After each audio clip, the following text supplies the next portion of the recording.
You've played a lot of bad guys. Would you ever play Donald Trump? Never. There's nothing about him. There's not one redeeming thing in him that I can see ever. How long before we could turn Mars into someplace where we could live? It is a fixer-upper of a planet. At first, you're going to have to live in transparent domes, but eventually... Yes, we're going to be huffing each other's snacks. It's funny, I was just thinking that he actually became president. He could have done good things.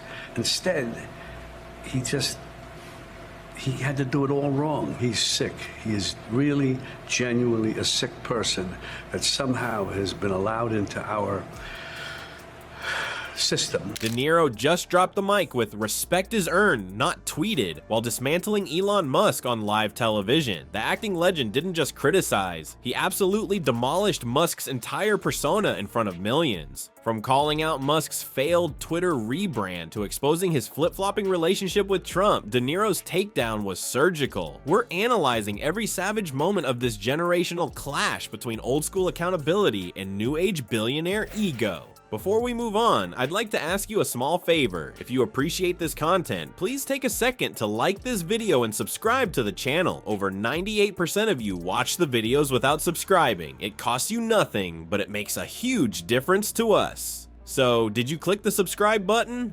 Great. Thank you so much. Now, back to the video. Ever wonder what happens when a guy who played mobsters for 50 years decides to take down a real-life tech villain?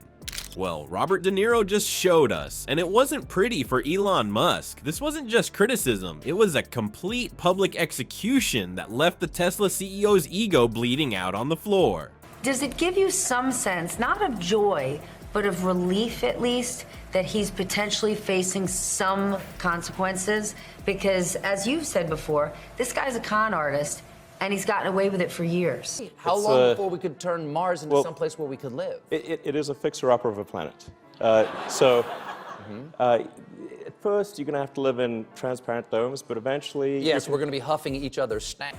I don't think they really understand. And historically, from what I see, even in Nazi Germany, they had it with Hitler. De Niro comes from that old school Hollywood where you actually needed talent to become famous. No tweets, no controversy, no buying your way into relevance, just raw, undeniable skill. Meanwhile, Musk is over here posting weird memes at 3 a.m. and thinking that makes him culturally significant. The difference couldn't be more stark. While Musk struts around portraying himself as some genius visionary who's gonna save humanity, De Niro saw right through the act. During his speech, he didn't mince words, calling Musk a straight-up menace to society. That's not political disagreement. That's a legendary actor looking at a billionaire and seeing what he really is. A hateful, mean-spirited, awful thing masquerading as humanity's savior. We've heard you talk about the former president. You have called him a fraud, a con artist. You've said he's a New Yorker like you, and you have watched this brand of BS. Yeah, but eventually you can transform Mars into an Earth-like planet. How would you do that? You'd warm it up. You've played a lot of bad guys. Would you ever play Donald Trump? Never. There's nothing about him. There's not one redeeming thing in him that I can see ever. De Niro's most brutal takedown focused on Musk's Twitter disaster. Remember when Musk dropped $44 billion on Twitter just to rename it after the most generic letter in the alphabet? De Niro called it what it is, a digital landfill where truth goes to die. That's not just an insult, it's a fact wrapped in a verbal slap to the face. The actor didn't stop there. He specifically called out how Musk fired entire ethics and safety teams as soon as he took over. You know, the people actually trained to prevent the platform from becoming a cesspool of misinformation and hate speech. De Niro pointed out that Musk essentially replaced actual experts with vibes and interns named Chad, who just nod along with whatever stupid idea pops into the billionaire's head at 2 a.m. Then there was the X rebrand mockery. De Niro compared Musk's decision to rename Twitter to naming your $44 billion investment after the default file name for a deleted porn folder. The audience erupted in laughter because, well, he's not wrong. Who spends that much money on something just to give it the most lazy, meaningless rebrand in corporate history? But the confrontation went deeper than just poking fun at Musk's business failures. He's sick.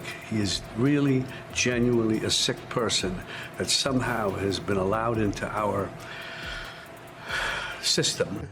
Just warm it up. If you With want, a blanket or with what? How would you warm Mars up? You know, it's a the long fast way away from the sun. There's the fast way and the slow way. I'm not calling him, I'm tired of calling him names. He just can't be anywhere near the office of the presidency. De Niro highlighted the obscene wealth hoarding that's become Musk's specialty. He pointed out that $40 billion could end world hunger by 2030, while Musk wastes money on ego projects and buying platforms just to destroy them. It's a moral critique that cuts to the heart of the billionaire class, having all that money and doing so little good with it. What made De Niro's criticism hit so hard is that it wasn't coming from a political angle. This wasn't left versus right. This was basic human decency versus what De Niro clearly sees as the dangerous, arrogant man-child energy that Musk exudes in everything he does. It's about responsibility, something De Niro's generation understood and something Musk seems allergic to. I think of how absurd it is, and this might be the one case where that could be it for him. It's a state case. I wouldn't, for the prototype at least, I would recommend not dropping anything when you're near it. It's funny, I was just thinking that he actually became president. He could have done good things. Instead, he had to do it all wrong.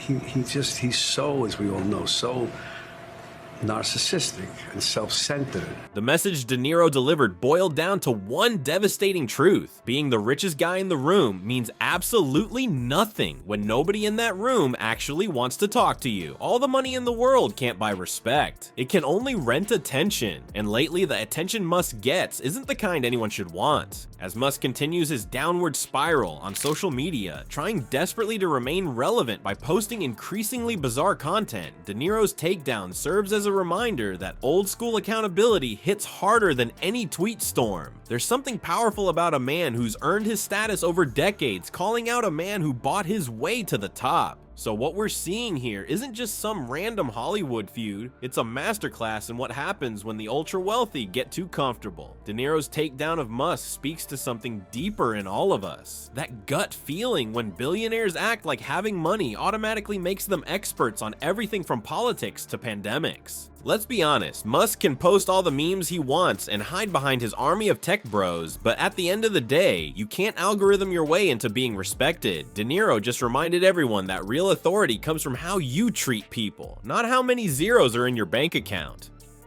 As the dust settles on this epic smackdown, one thing's crystal clear. Watching a tech billionaire get schooled by a cinema legend is way more satisfying than any social media platform rebrand. Elon should stick to rockets and leave the wisdom to people who've actually lived in the real world.